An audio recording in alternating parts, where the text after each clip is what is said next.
In this video, we will see different program flow instructions in 8051. These program flow instructions, we have different types. First, let us see what are these program flow instructions.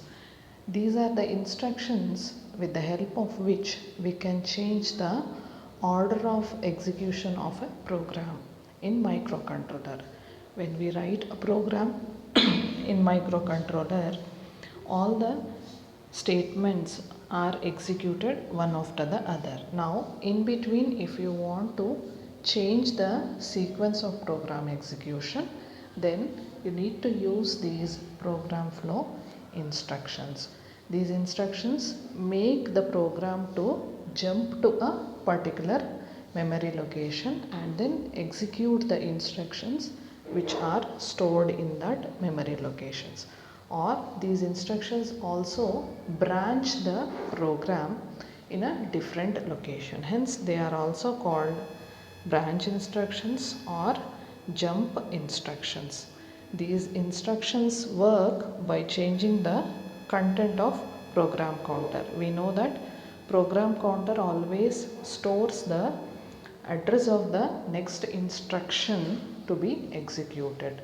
So whenever we write a program flow instruction, these change the content of the program counter so that the next instruction that is executed is written in a different memory location.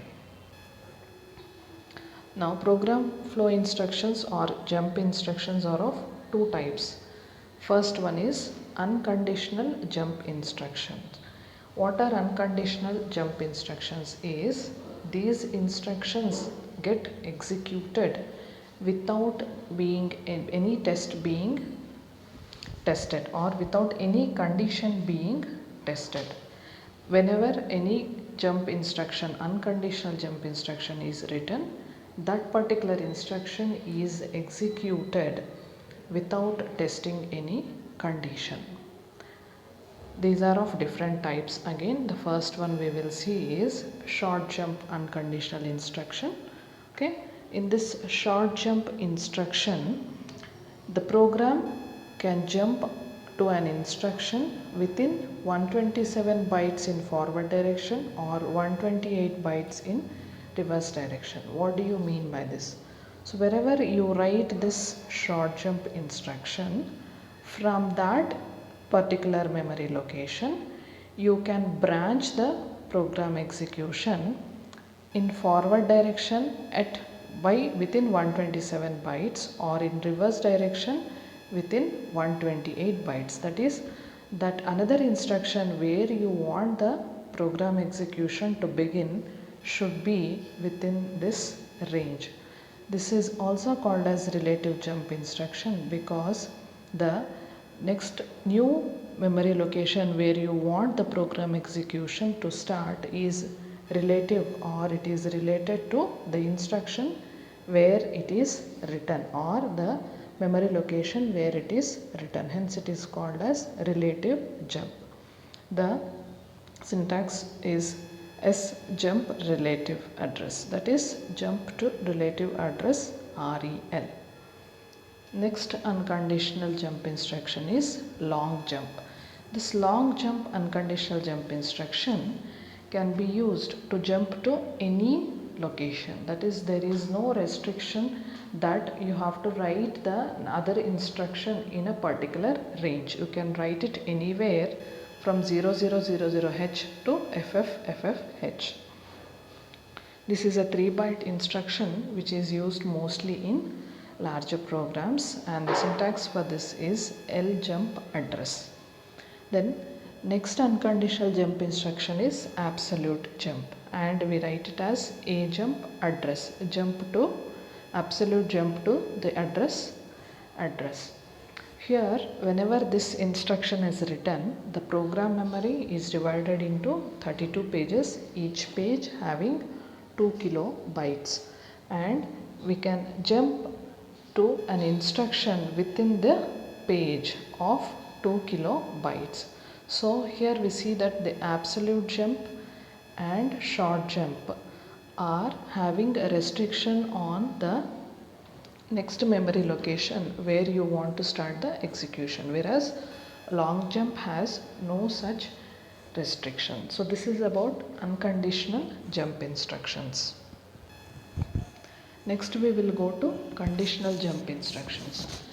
These instructions are executed only if a particular condition is satisfied. That is why they are called as conditional jumps.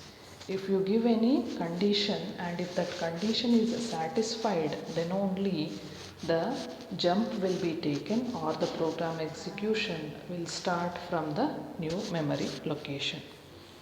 These are of two types again.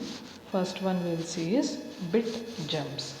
These instructions check the status of a bit which we specify in the instruction. If that particular condition of the bit is satisfied, then only the jump will be taken. Otherwise, the program execution continues in a normal way.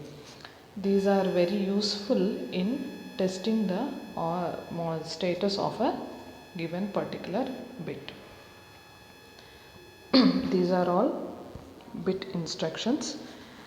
Jump if carry. JC means jump if carry. That is, if carry is equal to 1, then jump to the address REL. Then jump if no carry. JNC. If carry is equal to 0, then take a jump to the given address. Next one, jump if bit. That is, if the given bit is equal to 1, then take a jump to the relative address. Next one, jump if no bit to address. If the value of bit is equal to 0, then take a jump to the given address. Then we have a slight variation in the same instruction. Jump to the relative address given in the instruction if the particular bit is 1 and also clear the bit. Jump if bit, then clear. So these are all different bit instructions. That is, before taking a jump to the particular instruction to a particular memory location, the conditions given in the instruction are tested. If it is satisfied, then only jump will be taken. Next type of conditional jump instructions are byte jump instructions.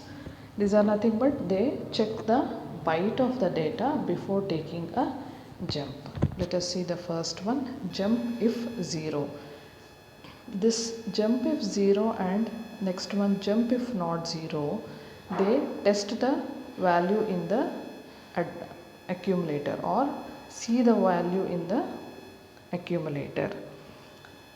The first one, jump to relative address if accumulator is 0. If the value in accumulator is 0, then only it will jump to the memory location given. The next one, jump if not 0. It will jump to the relative address if the value in the accumulator is not 0. The next one are comparing instructions, that is CJNE A comma direct comma relative address. What is the meaning of this instruction? Compare and jump if not equal. This instruction will compare the value in A with the value at the memory location direct. If they are not equal, then only it will jump to the address relative address. Now also if they are not equal and if the contents of A are less than the contents in the memory location direct, then it will make carry equal to 1. By seeing the value of the carry, we can say whether the value in the A is or the accumulator is greater than the value in memory location or less than the value in the memory location. The same instruction can be used to compare the value in accumulator with some data. You can give any data value and you can compare whether the value in the accumulator is less than the data given or greater than the data given. Here also same thing. If the value in the accumulator is less than the value given, then carry is made 1. Otherwise, carry is 0. Then same instruction can be used to compare the data in a register with the direct value which is given.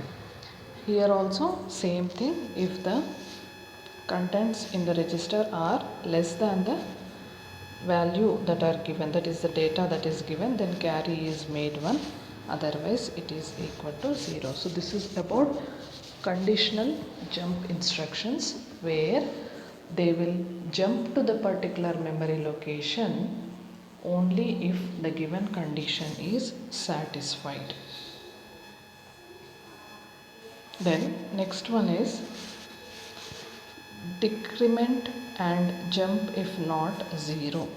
That is, this instruction will decrement the value in the register Rn and it will jump to the relative address if it is not equal to 0. So this means DJNZ means decrement and jump if not 0. If it is equal to 0, then it will not jump to the relative address.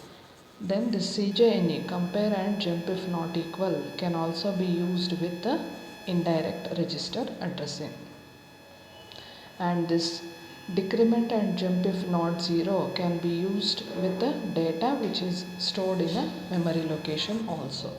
You can store any data. If any data is stored in a memory location, then by decrementing that value till it is equal to 0, we can make it jump to a particular memory location. Thank you.